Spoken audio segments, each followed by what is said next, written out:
I can't imagine how tough it must be to be a guy like Luka or Harden or any of these guys where can you imagine if you have the ball in your hands, you know you could take this guy right in front of you one on one and score. You know you can. How in the heck do you relinquish that?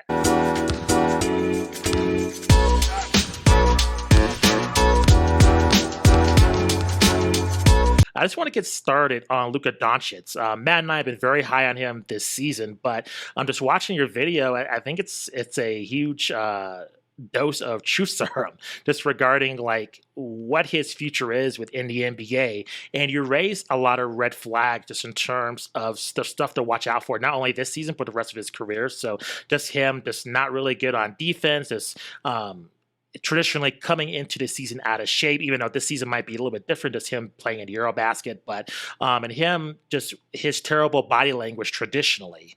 I just want to ask you, so far this season, a lot of pundits have him in the MVP discussion, leading the MVP discussion.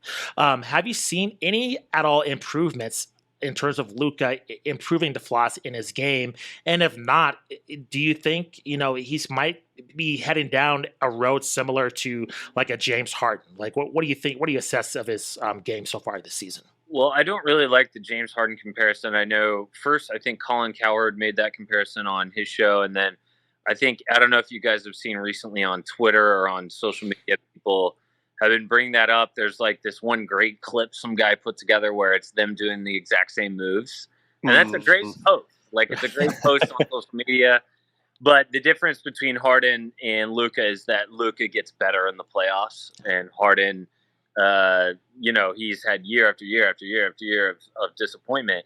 And so I don't like that comparison. But I get what people mean. He's got the same step back move, racks up a lot of points and assists, not great on defense. So I get that.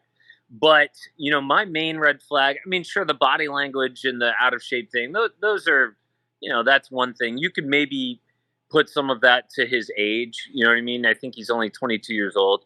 The bigger red flag for me is he going to be the kind of player who will make other guys the best version of themselves? Will he use his superpowers for good, essentially? And, the comparison I made in the video was not James Harden, but LeBron James, because LeBron in his first Cavs stint, he did the same thing that Luka is doing now. He didn't have great teammates. And in, 2006, 2007, 2008, LeBron would take over games when he needed to, and he would involve his teammates, but, they could never get over the hump. But then when LeBron went to Miami, it's not just that he racked up assists. It's that he was able to make his superstar teammates the best superstar versions of themselves. That is such a rare talent in the NBA. And LeBron was over proving that he was the man. He needs the ball in his hands all the time, that he can be the best player on the, like, we all know that. Like, we get it. Like, you drug a really bad Cavs team to the finals in 2007. He already proved that. His next stage of development was really involving other guys in a way that that let them be themselves, and that the game wasn't all about LeBron. D Wade could be himself. Chris Bosh could be himself. And then he did that, with Kyrie and then with Anthony Davis in the bubble.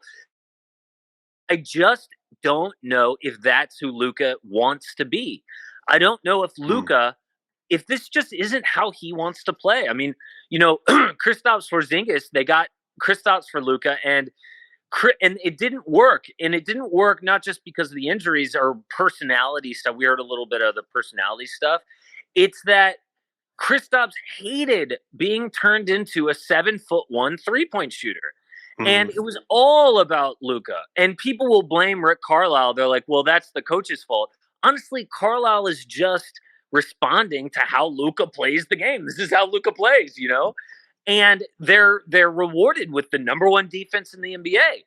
And I can't imagine how tough it must be to be a guy like Luka or Harden or any of these guys where, can you imagine if you have the ball in your hands, you could take this guy right in front of you one-on-one and score. You can. How in the heck do you relinquish that? I mean, that would take faith in your teammates. It would take humility. It would be taking a chance. And so a guy like LeBron, that's why I give him even more props, is because he knew, like, man, me one-on-one, I could kill this dude. But he still gives the ball up in a big, like, that's so crazy that he does that. And that he did that when he was younger. I'm just concerned that Luka is never going to evolve into the Miami LeBron years, and that he's going to stay in the LeBron early Cavs years. Obviously, I don't know, but when we saw it with Kristaps, he relegated Kristaps, and Kristaps was an all-star for a reason when he was a Knick. Yeah. It's like he had such a vast array of skill sets, but that skill set was whittled down to one thing, which was shooting threes. That's so crappy to me. Mm-hmm. And so that was my main concern. No, I feel you. I want to ask you about, what does Mark Cuban do then?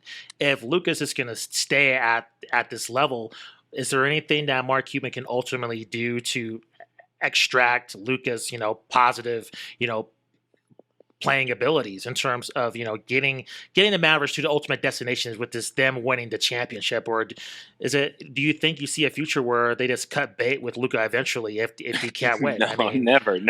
You would never ever cut bait with a guy like Luka. I do think that he's talented enough that I would bet that he would win at least one championship. Just that's how talented he is.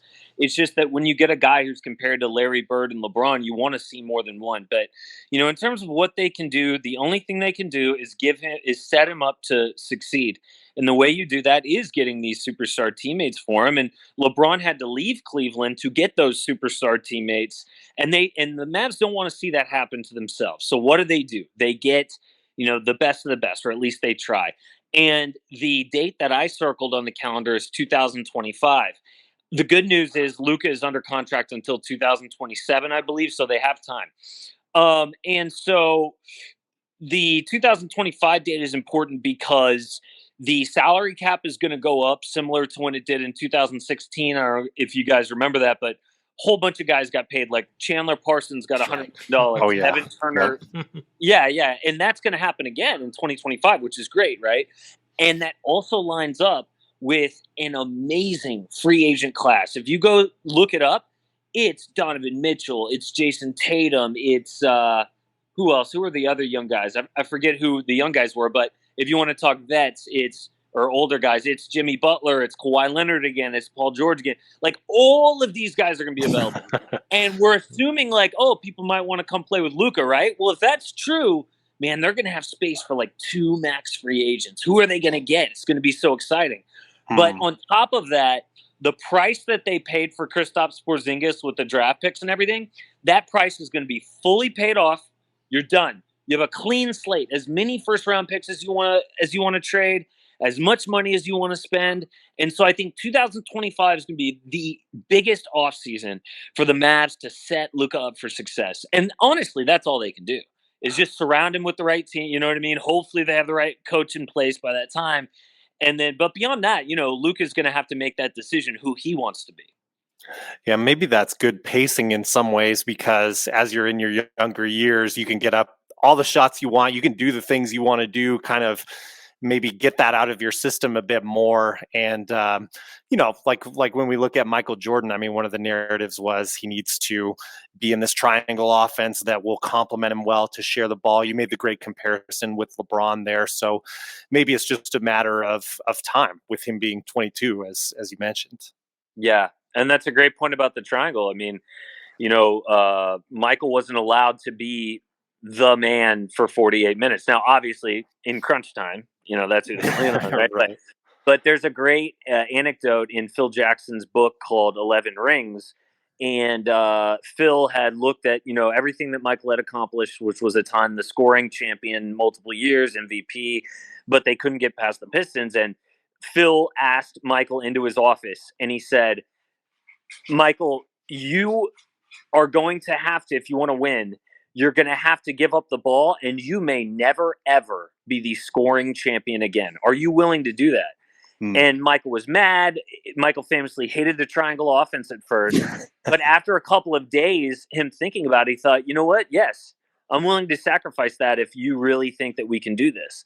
Now, he ended up being the scoring champion again, like all that stuff. Like it still came. Right. But the fact was that he had this heart to heart. It's a great anecdote in that book if you guys ever get a chance. It's really awesome.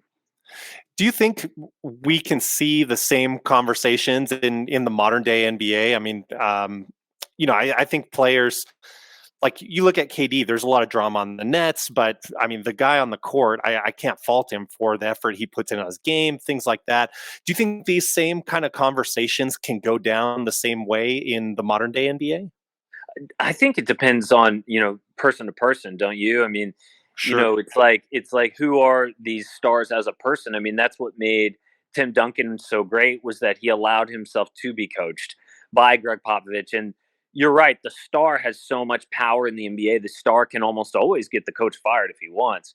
But I think so honestly, it's like that's who Tim was. Like Tim was the kind of guy who had that level of humility. And so, but then, Allen Iverson in that era wasn't that guy. So, I just really think it comes down to the individual. When you talk about this day and age, I get that nowadays there's more player empowerment, but I still think that a player's values and who they really are and that humility can still break through all that. I really do.